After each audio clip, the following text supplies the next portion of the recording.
Dr. Sleaze, presented by McDonald's. Best part about working at McDonald's, it's the people.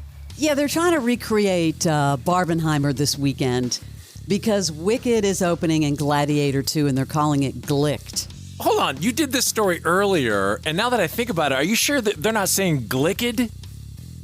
Like Gladiator? I read it with the ED. You're right, it is... Not Glicked, Fram. Glick-ed. Glick-ed, I get that. Gladiator. It's Glick-ed. It's still not Barbenheimer, but yeah. Fram with Glicked. Glick-ed. Jeez. Gotta keep my ears and eyes on you. Oh, my gosh. Well, Denzel stopped by Jimmy Kimmel Live to promote Gladiator II. Jimmy mentioned Denzel's plans to retire after a play, a few movies, and Black Panther 3. Here's what Denzel had to say. I have 5 or 6 great directors that are interested in working with me and I'm interested in. And after that, I'm interested in getting behind the camera. But by the time I finish all of that, I'll be 70. I'll be like 76, 78 years old. So I see. All right. So maybe you do less acting is what you're saying. that's the plan. That's the plan. That's the plan. Until your son Malcolm comes and says, Dad, I want you to be in something that I'm directing. No question. Then you do it. Yeah, right. He's having to go back and explain himself over and Well, over he should again. have never acted like he was retiring. I know. And then let's go over to Wicked. Cynthia Erivo was on Dax Shepard's podcast, Armchair Expert, promoting Wicked. After mentioning her really long fingernails, which you've seen those, right? She's known for that. Well, Dax Shepard couldn't help but to ask an inappropriate question. Can I ask you a really crazy question? It's inappropriate. Go on. When you're wiping your butt. I knew you would ask that question. I know, but everyone thinks it. No, everyone's afraid to ask it. Because no one's afraid to ask it. Oh, is everyone asking that? Everybody asks that All question. girls, though? No, everybody asks that question. Okay, very cliche. And my answer is nobody uses just their fingers to wipe their backside. You use tissue and you wipe. Yeah. I guess my question is, does the tissue go on the tip of the fingernails or do you try to get the tissue on the pads of the fingers?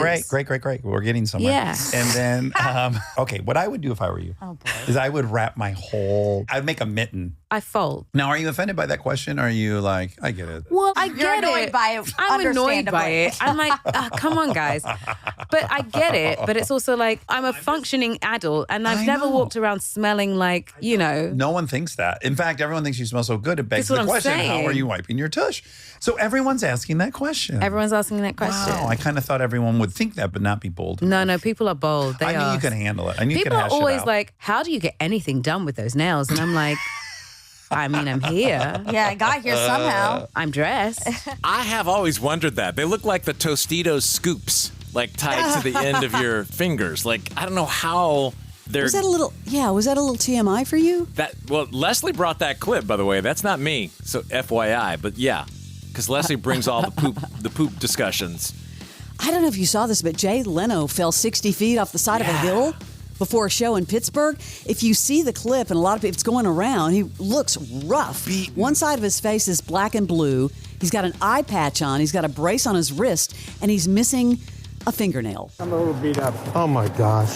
Fell 60 feet. How are you? Boom, boom, boom. How are you, Jay? I'm all right. You were trying to go for dinner. Yeah. You rolled down a hill. You hit a rock on your face. Right. Well, I hit a bunch of rocks. It was 60 feet, And what's happening here? It broke my wrist, and then I'm all black and blue from 60 Oh my God. feet to hit So rock. wait a minute. I got hit a rock. The rock hit me in the eye, And then- it was fine. That's what else are you supposed to do? I don't know. Did you see why he fell? Was he hiking? No. No. There was a restaurant he wanted to go to, and they said, yeah, you have to walk around this hill. It's like a long walk. Right. And he was like, it's 60 feet. And so he was just going to go down the hill, and bro just rolls down. Dude, 60 feet. Yeah, he needs to do an age check. Man, you That's just rough. take the walk. You may have heard this earlier. Cher was on with Hoda on the Today Show talking about her new book, Cher, the Memoir, Part 1. She tells Hoda she has to swear to this one answer, and Hoda's like, yeah, don't worry about it. We'll bleep it out. I wonder if that means she's responsible for the fee, because that's a heavy one. Hoda? Yeah. Well, Cher dropped an F-bomb. And it stayed on the DVR on YouTube TV. Oops. I was surprised. This is the second thing that the Today Show has done in the last, 6 weeks. The last time when they had the Dateline people on, they had all the anchors, and Andrea Canning sat on the end of the couch. And they went to that low angle camera it's like a low couch. Right at the moment she was basic instincting us. No way. The flip and the flop. And I'm telling you, the highway to glory was on full display. She did a basic instinct? Not on purpose. It was the camera cut went right as she was doing it. She had a very, very high miniskirt on. I was shocked that stayed on the DVR. But yeah, we had to beep this, everybody. Well, I love how you sought out another iconic woman for advice during this whole mess. You called Lucille Ball. Yes. And what did she tell you to do?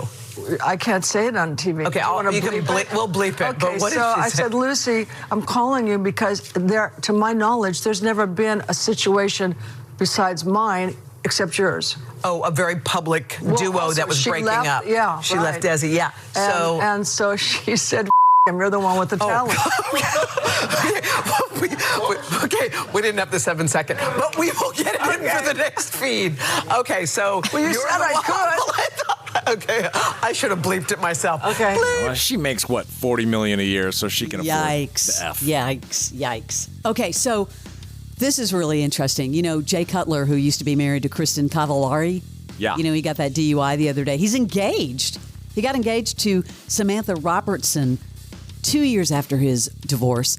Kristin now is looking for a new man. She was on her podcast, Let's Be Honest, because, you know, the boy toy is gone. So here she's describing what she's looking for in a new man. I'm looking for someone who is loyal and honest and someone who's really fun. I'm a homebody, but I like to go out from time to time and turn it up and have a good time. So it's someone who can kind of just match that energy for me.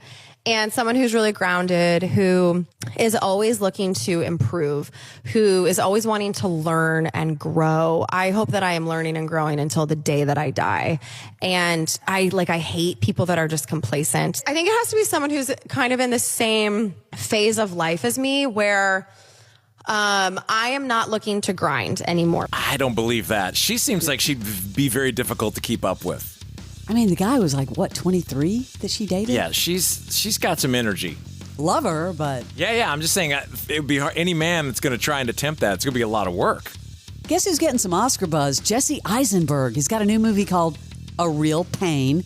He wrote and directed it, also starring Kieran Culkin. It's getting some Oscar buzz. He was at the Governor's Awards. He was asked what that buzz feels like. It feels like I'm going to walk into a room and whatever the opposite of a surprise birthday party is going to happen to me. It's going to be a surprise negative party where they tell me that this was all a joke and I have to go back to my old high school and stand in a locker. I don't know. The whole thing is crazy. I don't know. Do you have what they call imposter syndrome?